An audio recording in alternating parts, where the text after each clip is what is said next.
Election ہوں گے near future میں تو عمران خان کی پارٹی ہی جیتے گی. میرا خیال ہے وہ جیل سے بھی باہر آ جائیں گے.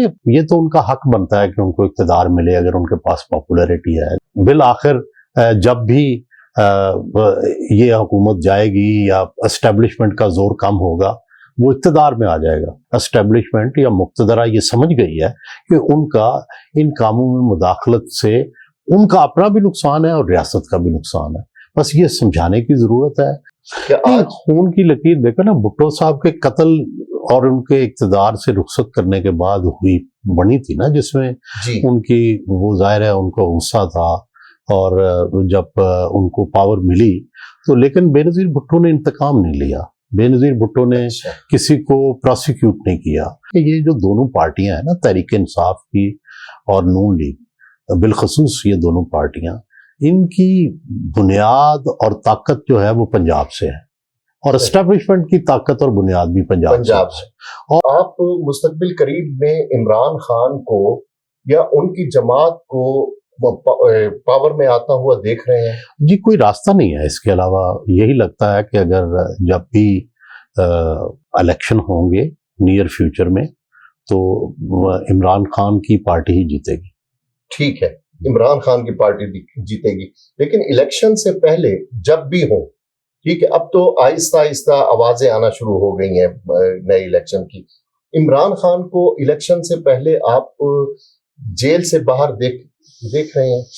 میرا خیال ہے وہ جیل سے بھی باہر آ جائیں گے. سوال صرف اتنا نہیں ہے, یہ تو ان کا حق بنتا ہے کہ ان کو اقتدار ملے اگر ان کے پاس پاپولیرٹی ہے. میرا بڑا مشہور فکر ہے قبولیت اور مقبولیت کا. بالکل. تو گزارش یہ ہے کہ, لیکن سوال پھر وہی ہے کہ چاہے مجھے پسند ہو نہ پسند ہو, چاہے مجھے بہت پسند ہو, عمران آ جائے گا تو کیا اس کے پاس ایسی ٹیم ہے, کیا اس کے پاس ایسا ویژن ہے, کیا اس کے پاس ایسی گورننس ہے کہ وہ ملک کو اس گرداب سے نکالے جس کو بھیجنے, گرداب میں ڈالنے میں اس کا اپنا بھی رول ہے. ٹھیک ہے, تو یہ ہے اصل سوال. اب سوال یہ تو طے ہو گیا کہ وہ پاپولر ہے, یہ بھی سوال طے ہو گیا کہ بالآخر جب بھی یہ حکومت جائے گی یا اسٹیبلشمنٹ کا زور کم ہوگا وہ اقتدار میں آ جائے گا. ٹھیک ہے, تو پھر سوال یہ ہوا کہ کیا وہ آ کے ہمارے مسائل حل کر دے گا؟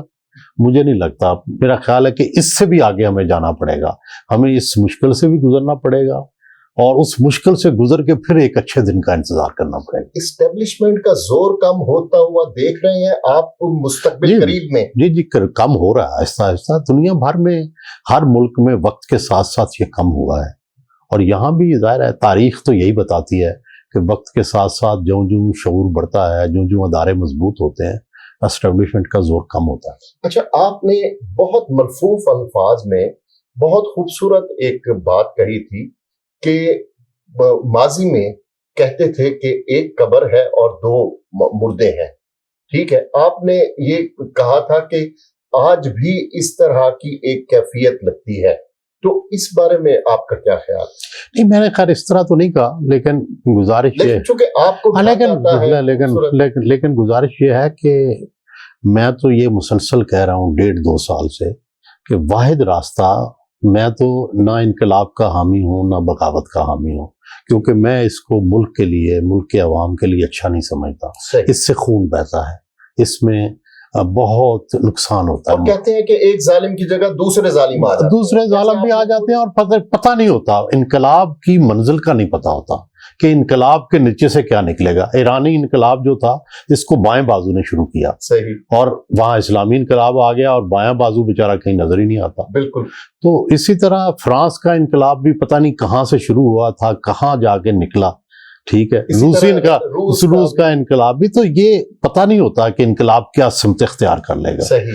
تو اس لیے پاکستان جیسے ملک میں جہاں آئین موجود ہے, جہاں پہ متفقہ آئین ہے, وہاں پہ سب سے بہتر آئینی جدوجہد ہے کہ آپ آئین میں سب کچھ لکھا ہوا ہے اور اس میں مقتدرہ کا کوئی آئینی کردار نہیں, کوئی سیاسی کردار نہیں.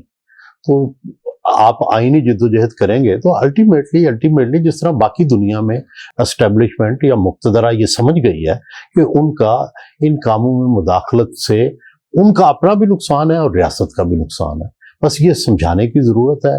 ابھی سمجھ آ جائے, تھوڑے عرصے بعد سمجھ آ جائے, لیکن بالآخر پاکستان نے اگر ترقی کرنی ہے, پاکستان نے بطور ایک جمہوری ریاست زندہ رہنا ہے, تو یہی راستہ اپنانا ہوگا. پیپلز پارٹی اور اسٹیبلشمنٹ کے درمیان ایک خون کی لکیر تھی. کیا ایسی خون کی لکیر آپ پی ٹی آئی اور اسٹیبلشمنٹ کے درمیان دیکھ رہے ہیں؟ نہیں, میرا نہیں خیال. ان کے درمیان تو دیکھیں نا, بھٹو کا قتل تھا, ایک لمبی کوڑے تھی, پھانسیاں تھیں, جیلیں تھیں. خون کی لکیر تو وہیں سے شروع ہوئی نا, جب پھانسی دی. حالانکہ اسٹیبلشمنٹ اور بھٹو کا جو تعلق تھا وہ احسان مندی کی بنیاد تھی. بھٹو نے سپر سیڈ کیا تھا کئی جرنیلوں کو, اور ضیاء الحق صاحب اوپر آئے تھے.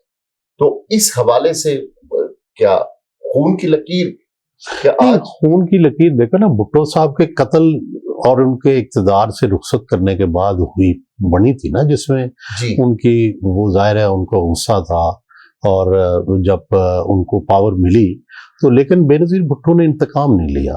بے نظیر بھٹو نے کسی کو پروسیکیوٹ نہیں کیا, لیکن پھر بھی اعتماد بنتے بنتے کئی سال لگ گئے. صحیح. یعنی آپ دیکھیں کہ بے نظیر بھٹو کی دونوں گورنمنٹوں میں یہ مسٹرسٹ رہا کہ ایک دفعہ یہ کہا گیا کہ کشمیر کا سودا ہو جائے گا, پھر کہا گیا کہ جی انڈیا سے کوئی خفیہ مذاکرہ, سیکورٹی رسک کیا گیا, پھر یہ کہا گیا کہ جی یہ ایٹم بم کا ہی سودا کر دے گی. لیکن ساری باتیں غلط ثابت ہوئیں, الٹ بلکہ ثابت ہوئیں. صحیح. تو پھر آہستہ آہستہ پھر زرداری صاحب آئے, انہوں نے اس مسٹرسٹ کو اور بھی ختم کرنے میں مدد دی.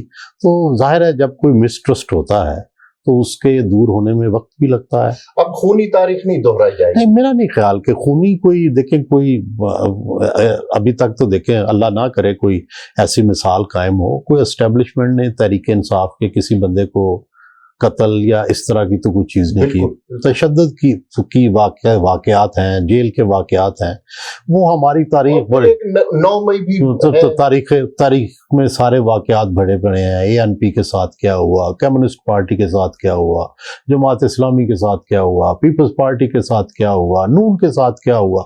تو ایک پوری لمبی تاریخ ہے. تو اسی طرح کی تاریخ سے پی ٹی آئی بھی گزر رہی ہے. ہو سکتا ہے کچھ زیادہ سخت ہو گیا ہو, ٹھیک ہے, تو لیکن کوئی خونی لکیر نہیں ہے. اور دوسرا پرابلم یہ ہے کہ یہ جو دونوں پارٹیاں ہیں نا, تحریک انصاف کی اور نون لیگ, بالخصوص یہ دونوں پارٹیاں, ان کی بنیاد اور طاقت جو ہے وہ پنجاب سے ہے, اور اسٹیبلشمنٹ کی طاقت اور بنیاد بھی پنجاب سے. اور دونوں کی جو اوریجنل سوچ تھی, چاہے وہ نون تھی چاہے پی ٹی آئی, وہ ایک پرو آرمی یہ پارٹیاں تھیں.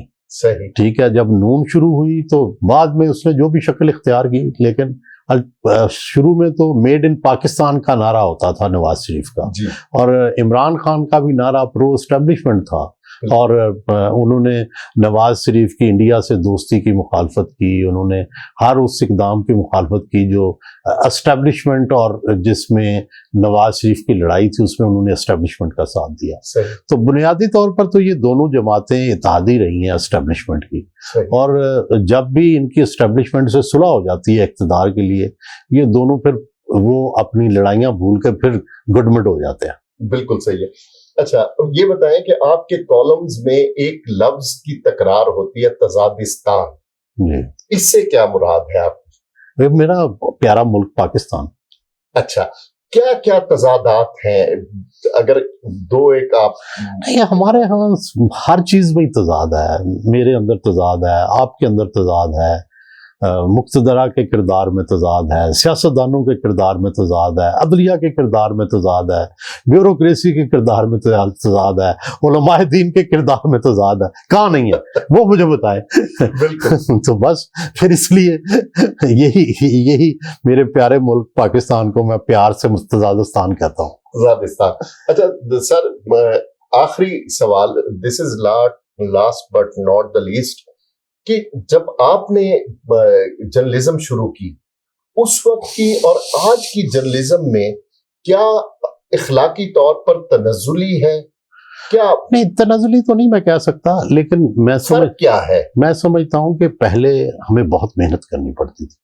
اچھا, بہت محنت کرنی پڑتی تھی, اور اپنے آپ کو منوانے کے لیے, کیونکہ بڑے بڑے جائنٹس ہوتے تھے, ان کے اندر آپ نے تھوڑا اپنے آپ کو اگر تھوڑا سا بھی نمایاں کرنا ہے تو آپ کو سٹرگل کرنی پڑتی تھی.